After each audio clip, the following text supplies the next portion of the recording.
welcome back to Up Next. I'm Kalen. I'm joined as always by my beautiful and talented co-host Carrie, and today we're going to talk about new music that came out this past New Music Friday. Yeah, that would have been July 18th. July 18th, all day long.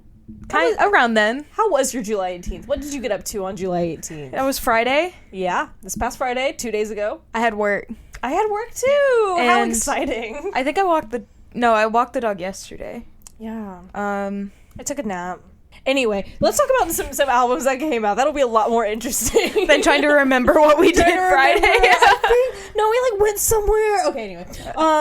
Yeah, so do you want to get started? Do you want me to get started? I would be happy to jump right in. Go for it. We have a lot of really cool, experimental, weird stuff. Yeah, I'm charged up about our picks this week. Yes. I quite enjoy them. The drought is over. The drought is over. We're being fed. First up, I'm in Dark Places by SARN. This is out on Death Bomb Arc, which is a label based out of Hawaii. It's really interesting. The way I was describing it, it's like, it opens up very electronic. It has its moments of glitchiness, but as it sort of unfolds, you see it's only kind of electronic, but a lot of it is this kind of broken up bedroomy pop. It has a indie rock vibe too, which is sometimes that pitch is hard to make because quite frankly on paper it might sound a little boring, but it's not. I feel like that broken up aspect and the fact that it is just stitched in glitchily, and the lyrics are really well written, very poetic, and kind of with a sense of humor too. I really like it. Yeah, this was really bizarre and outsider-y. Yeah. You said, it is very bedroom style in its production. Mm-hmm. And I think when we say that, people can think of like Clairo or, other kind of like indie pop darlings. Just like kind of minimal. Yeah. Kind of minimal kind of and lo-fi. And very DIY. Yes, yeah. Made at home. Garage band style. Yeah. I love hearing DIY pop music because pop music as a whole seems very institutional. Yeah, and people have a lot of misconceptions, that there isn't very interesting pop music out there, and there is. So every time I see it, I'm like, no, drag it to the front. No, everyone look, this is good pop. Yes. Look at it. Well, I have some stuff that I would call good pop music, if you want to transition into that. It's Disiniblud with their self-titled album. This is a collaborative project between two artists, Rachika Nayar and Nina Keith, both of whom already have a pretty good following within the experimental music scene. And this record is also packed with features from other artists that folks might recognize, like Aspidrafly. I don't know if I said their name correctly. I tried my best. These beloved names folks will definitely recognize. Aspidrafly. I really need to try to pronounce these before I come on this show. I read them and I just kind of my brain just kind of fills in a sound. Yeah. And then I have to actually sound it out when I'm speaking. Anyway, and Juliana Barwick. So this album is absolutely gorgeous. It's very maximalist, I would say, in that there's a lot of stuff going on in the mix. There's many layers here, but it's also very delicate. So it's all of these fine little details that just build into a very pretty folktronica sound, but it's pretty abstract as well, very free-flowing. There's not a ton of lyrics, but it's somehow very conversational. I love that. Well, it's I don't know, that fine line that we talk about where it sort of sounds organic, almost improvisational, but there's a degree of planning there. There is, but it's just so wandering and pretty, It's the perfect, balance. And because there's so many people working on this, all of these different collaborators coming in alongside, the original duo, I feel like that just creates, an even more intricate final product. It becomes massive, by nature. That's so cool. It almost reminded me, I don't know if this analogy makes any sense, but it reminds me of those little bookshelf displays where it's the miniature bookshop that you put inside of your bookshelf. I love those. All these tiny little details. It's this magical little world you just have sitting on your shelf. And this is such a magical album. It's so mystical and pretty and ethereal, and I quite like it. Oh, happy summer. Yes. How lovely. Yes. Yeah, is this the one you showed me shortly before we started recording? Yeah. Okay, great. Sorry, sometimes I get the names mixed up when I don't know and I haven't picked the album. I'm like, here you go. Exactly. I'm like, is this the one that sounded like really good? It has a lot of little kind of like plucky. Yes, and those layered. beautiful vocals. There was really pretty piano too. Yeah. A lot of stuff happening. Yeah, this very piece. dense and beautiful. Electroacoustic work taken to extreme degree. Yeah, it's like largest superlative form, if you will. Yes. Yeah, but also not like super epic or anything. Right, It's not overly so. Tasteful. We would never lead you astray into something overly epic here at Outside Noise. I guess I can do my other kind of more lo-fi pick before I get into my more high energy. Oh, yes, I'm so excited to talk about this one because I have never heard anything like it. I'm so excited. It's so fun, and I'm so excited to listen to the rest of it. The album is Solstice by Sniffah, and it's great. It's good, and I liked it. I've been really enjoying Solstice by Sniffah. It's really great. Sorry. Oh my god. It opens up with this sort of ethereal sounding, almost dungeon synth, and so they sort of lead you one way, and then it kicks in, and there's like these hard bars, like someone is rapping, but it's about 3/4 of a mile away, I would say. But it's like Memphis rap, and like a beat comes in and everything, but it's just fused with that like really pretty ethereal synth. I'm so obsessed with this because never in my life have I ever listened to a dungeon synth track and been like, you know what would go with this? 3-6 Mafia. Yeah, dude. But it totally does. It totally works. Yeah, it's beautiful. It really plays on, the sort of ominous vibes of some dungeon synth stuff. Yeah. And, of course, the, like, horrorcore elements from the Memphis rap scene. Yes. Oh, of course. Yeah, there's overlap there. And dungeon synth is one of those things where sometimes we're not the nicest about it. It's one of those things where it's like you kind of need to incorporate another style, maybe. Sometimes. I appreciate a dungeon synth album with a really solid concept, and there's a lot of really good dungeon synth albums out there. We've reviewed quite a few of them. We'll kind of put a selection on the screen here. I love this record. It's so weird. I think the producer is from Slovakia or something too. Ooh. Great stuff, and I think that it also goes into some R&B sounds too. So it's not just the dungeon synth and rap. It kind of explores some related genres to both of those things. Bratislava. Slovakia. Thanks, Slovakia. Sniffah, aka DJ Brel, Memphis rap ghetto dungeon producer. Yeah. Hell yeah. Great stuff. Love it. Thank you. Great. I'm obsessed with this now. Sick.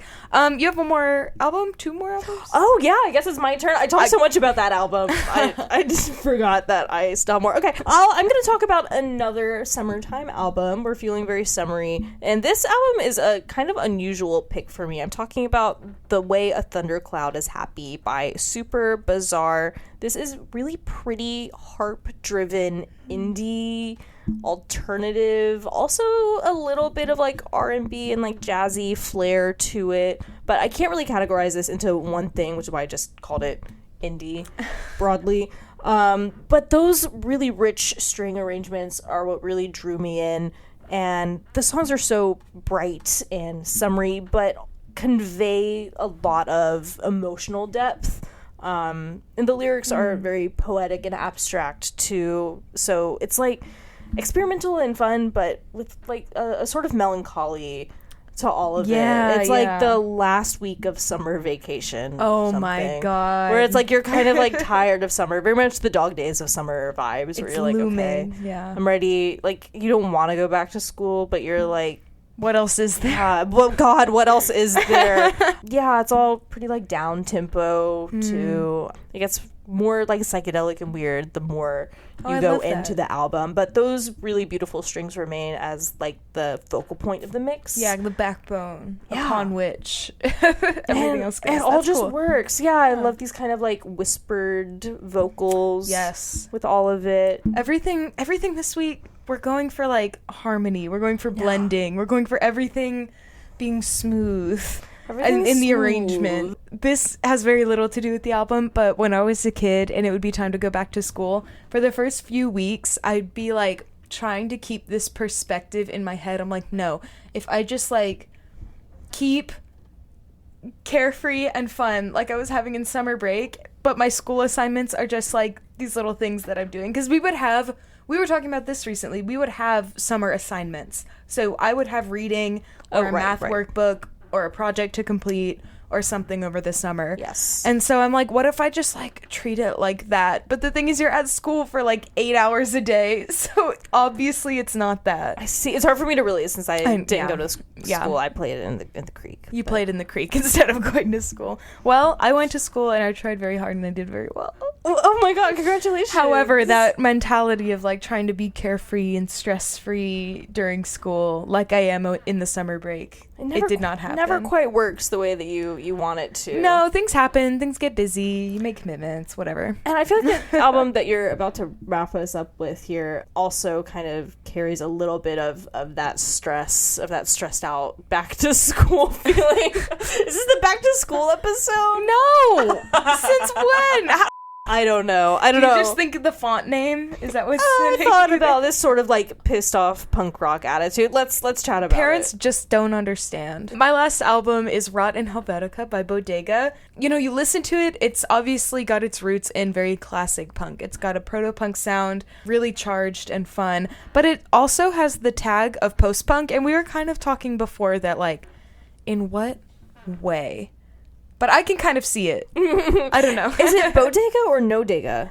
I think yes and. On Spotify, 2 artists are credited. One is BODEGA and one is NoDega. And then on Bandcamp, it's just BODEGA. But the album cover says NoDega. And the album cover says NoDega.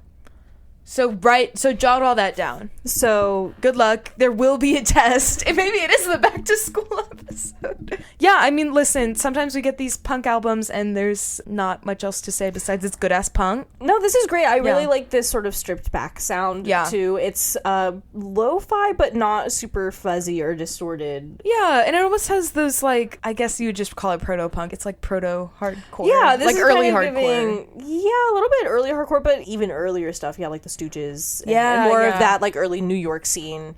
Very New York. This album is very New York punk. Thank you, Rot in Helvetica. Tell me about your last album, Kalen. Yes, my last album also kicks things up a notch a little bit. I'm talking about Souvenir by Drought. This is good, emotive, melodic, post-hardcore. I would kind of wedge this right in between Me Without You and La Dispute. Oh, yeah. There's really thoughtful, poetic lyrics, and it bangs. It rips. It bangs it's and solid. It rips. Again, it bangs and it rips. I think that comparison is really good to make kind of in between Me Without You and La Dispute. I feel like those are 2 great references to pull for this. They definitely have those like desperate emo-ish lyrics. Yeah, there is a heavy sense of desperation and like kind of search for meaning and search for self reflected in this album, and very emo. Probably like alcoholism or something. That's a wild swing. I don't know if I got that. I don't know if that really. There's also some guest vocals on here too, from the guy from Have Heart, from some folks from Mom Jeans. So if you like these bands, then you should definitely check this record out as well. It checks all my boxes for this type of music, because sometimes it can come across as a little too emotive, a little too whiny, or a little too like self-depreciative. You know, I have thought that about an emo project or 2 in my day. And this avoids some of those pitfalls. Some of those cliches. Yeah, it just kind of swings and delivers, like I said, really thoughtful and well-constructed post-hardcore stuff. Love. Yummy. Awesome. Thanks, guys. Kaylin, what are you looking forward to this week? What am I looking forward to? It's Sunday night as we speak. By the time this video comes out, this event will have already passed, but I'm really looking forward to going to Abyssinia, Ethiopian restaurant tomorrow. Restaurant/venue. There's a punk show upstairs. What the fuck is up, Denny? Yeah, I've heard a lot of great things about this venue over in West Philly. I haven't been yet, and I'm really excited to check it out. I haven't been either. I'm hyped. I'm looking forward to it. Yeah. And I love Ethiopian food. Me too. Yeah, we're gonna eat some food and support the restaurant, and then also see the bands and support the bands. We're seeing some local punk bands. I know Sweepers will be there. Love them. And I'm really excited to see Glad I Didn't Get My Stupid Wish. Yes. Synth noise punk from Knoxville, Tennessee. Ooh, Always thank you, excited. Knoxville. Yes. I've actually never been to Knoxville. You've never been to Knoxville? I haven't. No, I'm a West Tennessee girl. I've driven through Knoxville a time or two or more. Yeah, I think I've driven through, but I never stopped. I don't think so. But Anyway. I know, that, like, East Tennessee has a really solid, Gorgeous. like, noise scene. Yeah. So I think these folks are kind of evolved there, so I'm really Love. excited to see them. Yes, that'll be really fun. I'm definitely looking forward to that. What I'm excited for this week is we're going to bingo on Wednesday. Woo! Yeah, I think it's our friend's birthday, and also they're hosting a bingo night at our local spot. I'm gonna win bingo. Let's go. That's what I got I'm gonna going win on. bingo. I don't think I've ever won bingo. I've won, but to be fair, and this is another thing where we were playing in the creek instead, because when you're in school, I don't know about you guys at home, but I played a lot of bingo in school. Bingo in school? That's so stupid. Was it at least like relevant? Yes, it was like a study game that you would Okay. play for like before the test or whatever. Okay. You would like play themed bingo where it'd be like, all right, cover your spot if you have 3 times 6 type shit. Okay, yeah, for math class that makes sense. Right, or it's like if you have the definition of the Fifth Amendment on your car. Wow. Shit like that, It sounds like I was really missing out. Listen, they were trying to make it study games. They're trying to make it fun. We got Kahoot. I don't Sure. know, man. Whatever. Sure. All right. I've reviewed you. We gotta stop. We gotta go. We gotta put it away. We never record this late. It's 10 o'clock. I'm so sleepy. Oh my god. Okay. We'll wrap it up. Thanks everyone for joining us for this late night back to school edition. It's not even that late. Oh my god, Kalen, why are we up so late on a school night? I can't imagine. Guys, if you're still in school, the number one thing I recommend is getting out, is doing whatever don't drop out if you're currently in school. Don't drop out if you're like in Usually. high school. You Usually. probably should get a high school degree at least. Usually you should get your I can't even give you advice on that, actually. I'm not qualified to give you advice on that. However, I highly recommend not having homework anymore. It is nice. And with that, good night. Good night. Bye.